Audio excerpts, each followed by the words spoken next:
"Teacher, we wish to see a sign from you." But he answered them, "An evil and adulterous generation seeks for a sign, but no sign will be given to it except the sign of the prophet Jonah. For just as Jonah was 3 days and 3 nights in the belly of the great sea creature, so will the Son of Man be 3 days and 3 nights in the heart of the earth. The men of Nineveh will rise up at the judgment with this generation and condemn it, for they repented at the preaching of Jonah. And behold, something greater than Jonah is here. The queen of the south will rise up at the judgment with this generation and condemn it. For she came from the ends of the earth to hear the wisdom of Solomon. And behold, something greater than Solomon is here." The Gospel of the Lord. My dear sisters and brothers, in Jesus and Mary, when we live together at home, in the home, as spouses, as family members, we grow closer to each other, nearer and dearer to each other. We deepen our relationships. We thank God each day for the spouse, for the siblings, the brothers and sisters, the children in our lives, and our lives are richer because of them. But on the other hand, we can also live so close to each other and begin to take each other for granted. We can end up drawing not nearer, but farther away from each other. We can well forget all the meaningful events and the happy memories in our lives, but only remember the faults and the failings. We can get on each other's nerves at home that we find it far more pleasurable to go outside the home and find company with someone else. And if we do not address this promptly, we can end up slowly becoming strangers to each other under the same roof, in the same home and family, same with the spouses or with the siblings or with the children.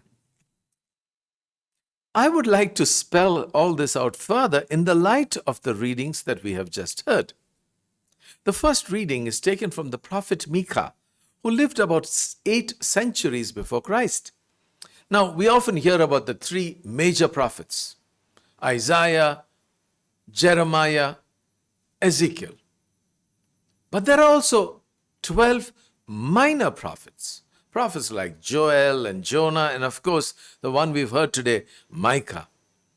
These 12 are called minor prophets not because their writings are insignificant. No, they're called so simply because the literature attached to their name is much smaller than the biggies, the big ones. While each of these major prophets have individual scrolls, a separate book, you would say, the 12 minor prophets are all written on one scroll. Now, let's talk a little bit about Micah and the reading we've just heard today, because Micah was very much like his contemporary, Amos, and also seen as a prophet of justice. Now, when we hear the word prophet, we think of someone in normal conversation who's able to foretell the future. But actually, in the Bible, one of the important definitions of the prophet is one who speaks for God. That's the meaning in Greek of prophete, to speak for. And the prophet always speaks in the context of the covenant, that special love relationship that God entered with his people Israel. And the prophet also speaks in a particular context, but also a particular time in history, a particular situation in history, the past, the present, and the future. So when the prophet refers to the past, he refers to the making of the covenant. So he retells the past. What about the present? The prophet is responding to the present, either to challenge the ways of the people or to encourage them when they feel broken. So he foretells the present. In this context, the prophet also foretells the future. Let us put it in this context. The prophet reminds the people that if you do not live according to the covenant, your false actions and wrongdoings have consequences. And therefore they bring upon you not so much a punishment, but the consequences of reaping what you have sown. So in that sense, it's not God who punishes us, but we bring upon ourselves a punishment which is a consequence of our wrongdoings and evil. Now, there are quite a few Bible preachers who sometimes misunderstand the manner and the reason of this, of what a prophet foretells. The prophet, the one who has the gift of prophecy, is not meant to be a spiritual fortune teller. Sometimes some will go to such absurd attempts to try and explain the scriptures as a kind of telling you about the future. That's not the intention. The same danger could exist sometimes in some prayer groups, because some claim to get messages without proper discernment of it. When a prophet of the Bible speaks about the future, it is meant more to tell us what one must do, and if we fail to do that, there are consequences. Now, we come specifically to the first reading. The prophet Micah is describing the relationship that God has with his people. God who has led them out of slavery. God who's shown his concern and love for them. And these people have now turned their back on God. And so God, with someone who feels that love has been rejected, betrayed, turns to them, "My people, what have I done to you? Answer me." Listen to the words. Even in the height of the pain that God feels, he still calls them my people. He's concerned about them. He's not there with a rod to beat them up, but to call them back to himself. So after telling them what is wrong, as we heard in the first reading, he also tells them what they must do, what is right for them to do. And it is captured in those three beautiful phrases: to act justly, to love tenderly, and to walk humbly with our God. These words should be constantly not only in our minds but in our hearts. They must be constantly reminders of the way that God is inviting you and me to walk upon. And I would like to therefore apply these threefold points in our relationship with God, in our home and family, and even beyond. So, what is the first point that is made? To act justly. Are we fair? Are we impartial in the way we treat people, particularly your spouse or those in your family? Or do you have double standards? You're very sweet to the people outside, but very rough and harsh with the people at home.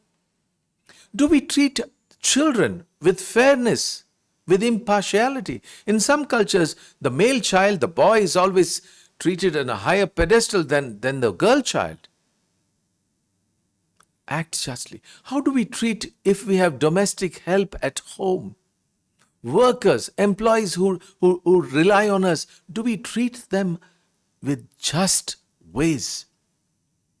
Or again in the home, does one person take up all the burden and the others are just freeloaders in the place? Do we act with justness and fairness in our dealings? Sometimes we must examine the way we act, because sometimes people act with prejudice, not with justice. They act on the basis of their hurt. They act on the basis of their revenge. They act because they are drunk with power. How do we act justly, sincerely, the way God wants us to act? That's the first point. The second is to love tenderly, to love mercy, to love with kindness. What's the quality of your relationship? Do you really care for each other? Do you anticipate the needs of each other in your home and in your family? Are you there for each other in difficult times, good times and in bad, sickness and in health? Where are you at these moments?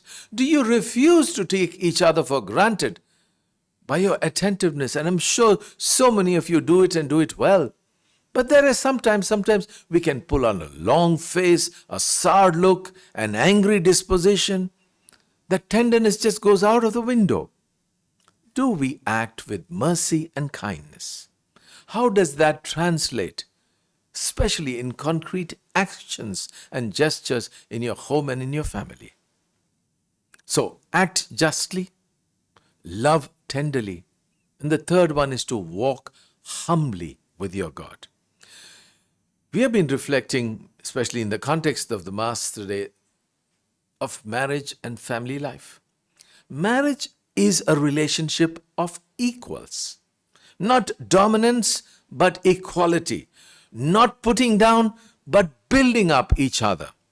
It's always a joy for me to see couples so much in love with each other, who care for each other, who with such respect, tenderness, and dignity.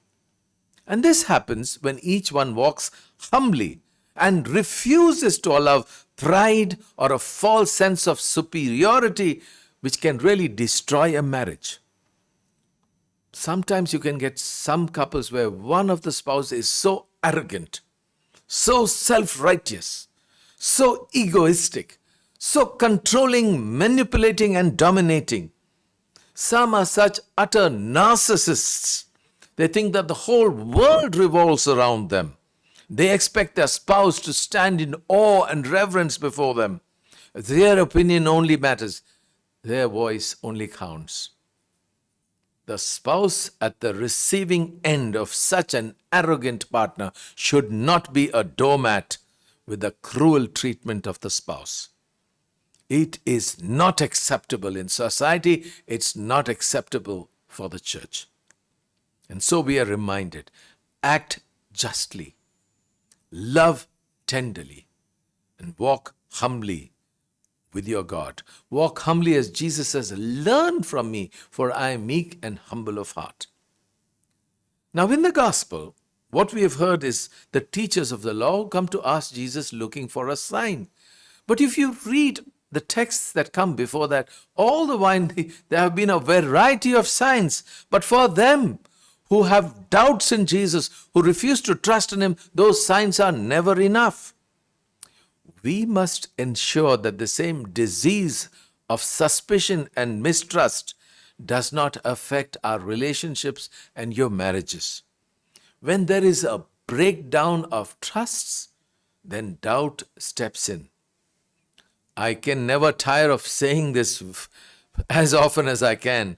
When there is love and trust, even 1,000 objections do not create a doubt. But when there is no love and trust, even 1,000 proofs will not create a certainty. This is so true in relationships, and particularly in marriage relationships. And it's so important for spouses and family members to live in such a way that there are no grounds for mistrust. May you so live in your relationships that you do not allow the paranoia of mistrust to destroy your relationship. Rather, that you work at, you develop and deepen that trust in each other, but a trust that comes from trusting in God, who is the glue to holding your marriage and your family together. To sum up, a prophet is one who speaks for God. And what does the Lord, our God, demand of us? To act justly, to love tenderly, and to walk humbly. Let these words echo within us, in our hearts. Print them and stick them on the mirror or the cupboard or the fridge so we are constantly reminded about them. God continues to reveal Himself in many signs that are present to us. Are we aware of the signs, unlike the teachers of the law in the gospel? Are we aware of them, or are we blind to them?